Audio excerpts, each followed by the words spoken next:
Hello students, good morning to all of you. तो आज हम लोग पढ़ने वाले हैं नामक के मूल तत्व भाग 2।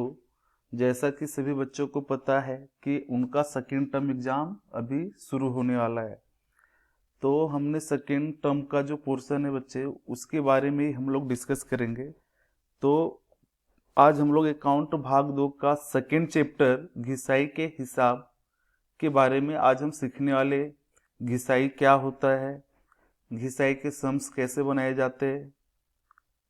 तो आज जो हमारा है वीडियो का पहला लेक्चर 1, तो हम लोग आगे स्टार्ट करते हैं बच्चे। तो सभी बच्चे शांतिपूर्वक समझेंगे। सबसे पहले हम लोग देखेंगे बच्चे, जो हमारा चैप्टर का नाम है वो घिसाई के हिसाब। इसके अंदर सबसे पहला क्वेश्चन उठता है कि सर घिसाई का अर्थ क्या होता है। तो घिसाई का जो अर्थ होता है बच्चे वो है संपत्ति की कीमत में किसी भी कारण से क्रमशः और स्थायी कमी हो तो उसे हम क्या बोलेंगे, घिसाई कहते हैं। कोई भी संपत्ति होता है बच्चे, आपको पता होगा कि जैसे मान लें हमारे घर पे एक सोफा सेट है, डाइनिंग टेबल है, तो क्या होता है जब हम खरीदते हैं तो उसकी वैल्यू ज़्यादा रहती है, लेकिन कुछ समय उपयोग करने के बाद उसकी वैल्यू क्या होती है, धीरे धीरे कम होते जाती है। जब आप उसे 5 साल के बाद मार्केट में बेचेंगे तो उसकी कीमत उतना नहीं मिलेगा जितने में आपने खरीदा था। तो इसीलिए बोला करते हैं कि जो घिसाई का अर्थ है कि संपत्ति की कीमत में किसी भी कारण से क्रमशः और स्थायी कमी हो तो उसे हम क्या बोलेंगे, घिसाई बोलेंगे। जैसे मान लेते हैं बच्चे कि माना कि एक फर्नीचर 1 लाख रुपए में खरीदा और 5 वर्ष उपयोग करने के बाद उसकी कीमत 40,000 मिलता है, तो इसका मतलब ये हुआ कि फर्नीचर की कीमत 60,000 कम हो गया। आप बता सकते हैं कि फर्नीचर किसके कारण उसकी कीमत कम हुई। तो जो फर्नीचर की कीमत कम हुआ बच्चे, उसका सबसे बड़ा रीजन क्या था, घिसाई था। ठीक है, तो जब कोई संपत्ति पुराना होता है तो हम समझ जाते हैं कि उसकी धीरे धीरे क्या हो रही है, घिसाई हो रही है। आगे हम लोग देखेंगे बच्चे कि घिसाई ज्ञात करने की पद्धति कौन कौन सी है। ये बहुत ही इंपॉर्टेंट है और एग्जाम में बहुत बार पूछे जाते हैं। तो 11th क्लास में जो घिसाई ज्ञात करने की जो पद्धति है वो मुख्य रूप से 2 पद्धति है। पहला जो पद्धति है बच्चे उसको बोलते हैं समान हफ्ता पद्धति या सीधी रेखा पद्धति। दूसरा जो है उसको हम बोलेंगे घटती शेष की पद्धति। उसके बाद आता है कि घिसाई के हिसाब बनाते समय क्या ज्ञात किया जाता है ना, हम क्या क्या चीजें उसके अंदर हम ज्ञात करेंगे। तो जब भी आपको क्वेश्चन दिया रहेगा बच्चे, तो सबसे पहले उसमें आपको क्या निकालना पड़ेगा, घिसाई की रकम निकालते हैं। ठीक है, उसके बाद घिसाई का दर ज्ञात करेंगे। उसके बाद प्रथम 3 वर्ष का रोजनामचा या प्रविष्टि लिखेंगे। फिर यंत्र खाता तैयार करेंगे। उसके बाद घिसाई खाता तैयार करेंगे। फिर लास्ट में एक क्वेश्चन पूछते हैं कि प्रथम वर्ष में वार्षिक हिसाब में प्रभाव दर्शाए। तो मतलब आपको ये 6 चीजें ज्ञात करना पड़ेगा। ठीक है, तो पहला क्या ज्ञात करेंगे बच्चे, तो घिसाई की रकम ज्ञात करेंगे, घिसाई का दर ज्ञात करेंगे, प्रथम 3 वर्ष का रोजनामचा या प्रविष्टि लिखेंगे, यंत्र खाता तैयार करेंगे, घिसाई खाता तैयार करेंगे, प्रथम वर्ष में वार्षिक हिसाब में प्रभाव दर्शाएंगे। तो सबसे पहले आज की क्लास में हम लोग सीखेंगे कि घिसाई की रकम किस तरीके से ज्ञात करते हैं, घिसाई का दर किस तरीके से ज्ञात करेंगे, उसका सूत्र क्या होता है, प्रथम 3 वर्ष का रोजनामचा किस प्रकार लिखेंगे, यंत्र खाता किस प्रकार से तैयार करते हैं, उसका नमूना क्या होता है। ठीक है, घिसाई खाते का नमूना सीखेंगे। फिर प्रथम वर्ष में वार्षिक हिसाब में जब हम प्रभाव दर्शाएंगे बच्चे, तो उसमें कौन कौन से खाते बनाए जाते हैं, ये सब हम आज सीखने वाले हैं। तो सबसे पहले हम लोग स्टार्ट करेंगे घिसाई की रकम। तो घिसाई ज्ञात करने के सूत्र होते हैं बच्चे। ठीक है, तो पहला जो पद्धति है वो समान हफ्ता पद्धति या जिसको हम सीधी रेखा पद्धति कहते हैं। इसमें फर्स्ट है कि जब भी हम समान हफ्ता पद्धति से घिसाई निकालेंगे तो हमारा फार्मूला क्या हो जाएगा, D बराबर C minus S divide by n. तो कहने का मतलब है बच्चे कि जब भी हम लोग यहाँ पे घिसाई निकालेंगे तो उसका फार्मूला आप यूज करेंगे D बराबर C minus S divide by n. D का मतलब क्या होगा, तो डी को हम इंग्लिश में डेप्रिसिएशन बोलते हैं, इसलिए उसको हम हिंदी में क्या बोलेंगे, घिसाई। फिर सी का मतलब होता है बच्चे संपत्ति की लागत कीमत। ठीक है, उसके बाद एस का मतलब होगा भंगार कीमत, जिसको इंग्लिश में हम स्क्रैप वैल्यू बोलते हैं। और लास्ट में हम एन निकालेंगे। एन को हम क्या बोलते हैं, उपयोगी वर्ष। उसके बाद सेकेंड है, सेकेंड फार्मूला हम यूज करेंगे डी बराबर सी इंटू आर डिवाइड बाई 100। मतलब यहाँ पे हम लोग सबसे पहले आर बराबर, यहाँ पे इसका मतलब होगा घिसाई की दर, ठीक है। तो आर, जब क्वेश्चन में अगर घिसाई का दर दिया हो तो आप लोग ए वाले फार्मूला यूज करेंगे। अगर क्वेश्चन में भंगार कीमत होगा बच्चे तो हम लोग ए वाले फार्मूला का उपयोग करेंगे, ठीक है। तो सभी बच्चे इसको याद रखेंगे कि समान हफ्ता पद्धति होगा तो इसके अंदर हम कौन से फार्मूला यूज करेंगे, डी बराबर सी minus S divide by n.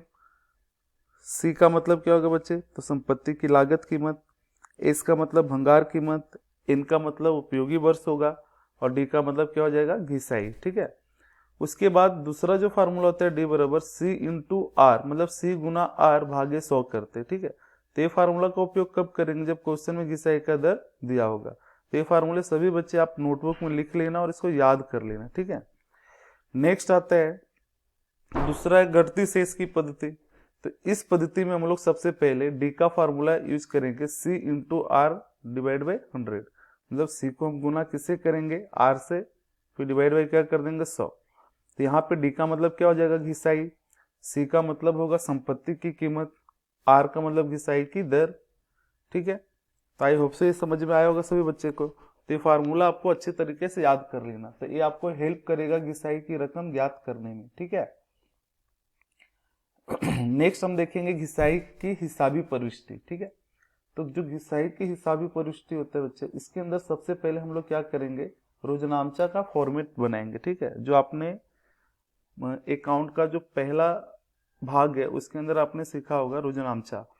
तो रोजनामचा का फॉर्मेट में सबसे पहले हम क्या लिखते थे, तारीख लिखते थे। उसके बाद क्या लिखते थे बच्चे, विवरण लिखते थे, फिर खाता पृष्ठ, उसके बाद उधार रकम लिखते थे, फिर जमा रकम लिखते थे। तो यहाँ पर भी हमको जब घिसाई की हिसाबी प्रविष्टि देना है तो सबसे पहले हम लोग क्या करते हैं, फर्स्ट एंट्री जो हम देंगे वो किस चीज का देंगे कि जब हम संपत्ति की खरीदी करते हैं तो उस समय हम क्या रोजनामचा बनाएंगे। तो जब भी हम संपत्ति की खरीदी करेंगे तो उसका रोजनामचा होगा संपत्ति खाते उधार और बैंक खाते का और रोकड़ खाते का। तो जब संपत्ति खाता उधार करेंगे बच्चे तो इसके अंदर हम संपत्ति की कौन सी कीमत लिखेंगे, लागत कीमत, ठीक है। और बैंक खाते अगर जमा करेंगे तो उसके अंदर हम कौन सी रकम लिखेंगे, खरीद कीमत लिखेंगे। रोकड़ खाते का तो यहाँ पे जो भी खर्च हम चुकाते हैं, जैसे कि पता होगा, जैसे मान लें कि हमने एक मशीन हम सूरत से खरीदा, ठीक है। तो सूरत से लाने में जो खर्चा लगता है, उसकी स्थापना करने का जो खर्चा लगेगा, वो सब हम क्या करेंगे, उसके अंदर प्लस कर देंगे, ठीक है। तो मान लें कि 1 लाख का हमने एक मशीन खरीदा सूरत से, लाने का खर्चा हुआ 10,000 और उसकी स्थापना खर्च भी 10,000 हुआ। तो बताओ बच्चे उसकी कीमत कितनी हो जाएगी, 1,20,000 हो जाएगी, ठीक है।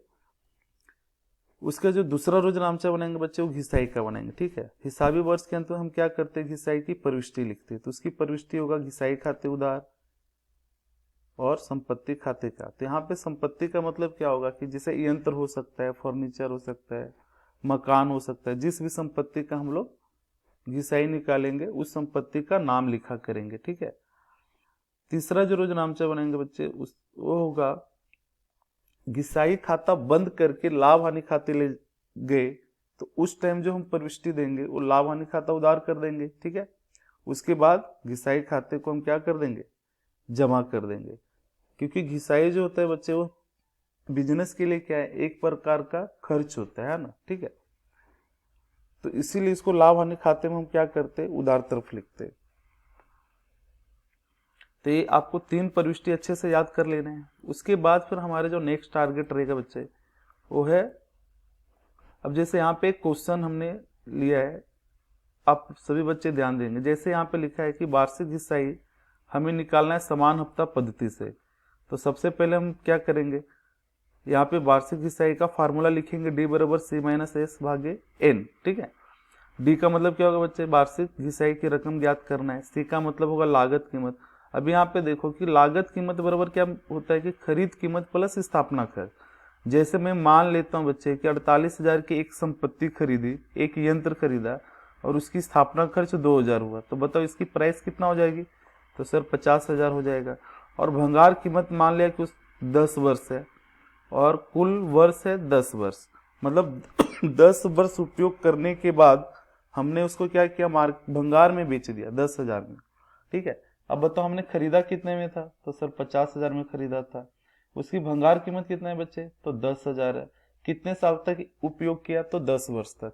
तब इसका जो फार्मूला लगाएंगे डी बराबर सी minus S divide by n. तो 50,000 में से हम 10,000 को क्या करेंगे, माइनस कर देंगे और उसको 10 से भाग दे देंगे, तो आपका आंसर हो जाएगा 40,000 भागे 10। तो इसलिए इस प्रकार से डिवाइड करेंगे बच्चे, तो आपका आंसर कितना आ जाएगा, 4,000।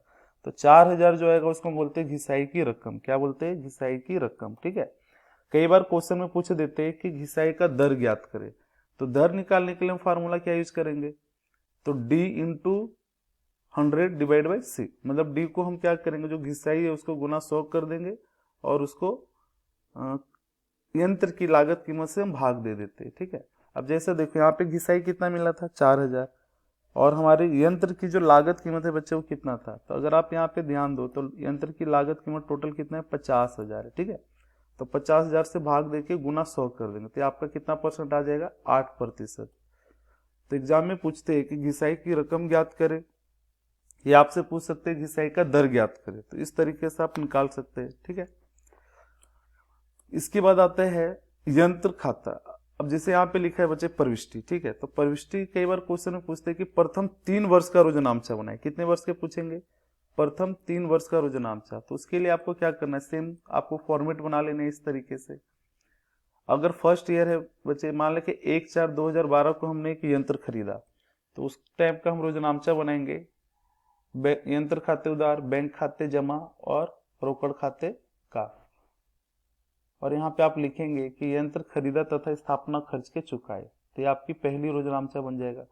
उसी तरीके से 1/4/2012 को हम यंत्र खरीदते हैं, तो उसका साल पूरा कब होगा, 31/3/2013 को। ठीक है, अगले वर्ष में 31 मार्च 2013 को ये वर्ष कंप्लीट हो जाता है। तो यहाँ पे हम रोजनामचा बनाएंगे घिसाई खाते उधार, फिर यंत्र खाते का।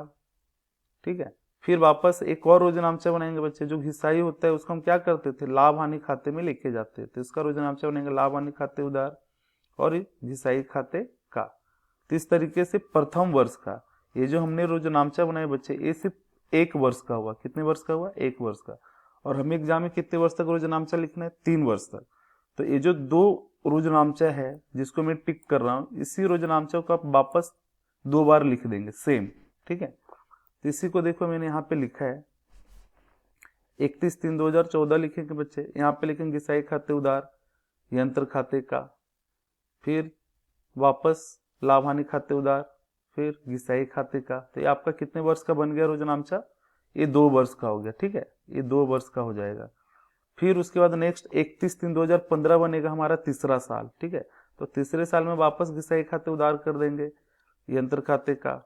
फिर वापस हम लोग 31/3/2015 को लाभ हानि खाते उधार और घिसाई खाते का। इस तरीके से आपको क्या करना है, 3 वर्ष का रोजनामचा बना देना है। ठीक है, और लास्ट में कुल का मतलब बच्चे टोटल करेंगे। जैसे हम पार्ट 1 में जब रोजनामचा लिखते थे तो लास्ट में हम क्या करते थे, उसका टोटल लगाते थे, भाई कुल कितनी उधार है और कुल कितना जमा हुआ, वो हम इस तरीके से यहाँ पे लास्ट में कुल का एक कॉलम बना देंगे। ठीक है, तो इस तरीके से आपको रोजनामचा 3 वर्ष का लिखना है। इसके बाद फिर हम बनाते हैं यंत्र खाता। ठीक है, तो यंत्र खाता बनाएंगे बच्चे, तो यंत्र खाते का फॉर्मेट मैंने बताया था। इस तरीके से पहले उधार जमा लिखेंगे, फिर इसके अंदर तारीख, विवरण, खाता पृष्ठ, रकम, तारीख, विवरण, खाता पृष्ठ और रकम। ठीक है, फिर इसमें सबसे पहले लिखना है 1/4/2012। इसमें लिखेंगे शुरुआत कहाँ से होगा, जब भी यंत्र खाते की शुरुआत करेंगे तो हम बैंक खाता लिखेंगे, रोकड़ खाता। ठीक है, उसके बाद ये जो 1/4/2012 बच्चे, इसके साल पूरा कब होगा, 31/3/2013। तो यहाँ पे लिखेंगे घिसाई खाता। ठीक है, फिर उसके बाद यहाँ पे लिखेंगे शेष आगे ले गए। ठीक है, फिर ये जो शेष आगे ले गए आता है वो वापस नेक्स्ट ईयर के लिए 1/4/2013 के लिए क्या बन जाएगा, शेष आगे लाए। फिर वापस आपको घिसाई निकालना है, फिर इसके अंदर माइनस करेंगे तो शेष आगे ले गए आ जाएगा। मतलब ये आपको एक फॉर्मेट मैंने दे दिया है ताकि आपको समझ में आए कि किस तरीके से यंत्र खाता तैयार होता है। ठीक है, फिर नेक्स्ट ईयर लिखेंगे शेष आगे लाए। मतलब ये जो शेष आगे ले गए होते हैं बच्चे, ये वापस ट्रांसफर होके यहाँ पे आता है। ठीक है, फिर शेष आगे ले गए आएगा, फिर इसको हम यहाँ पे लिखेंगे, फिर इसमें से हम क्या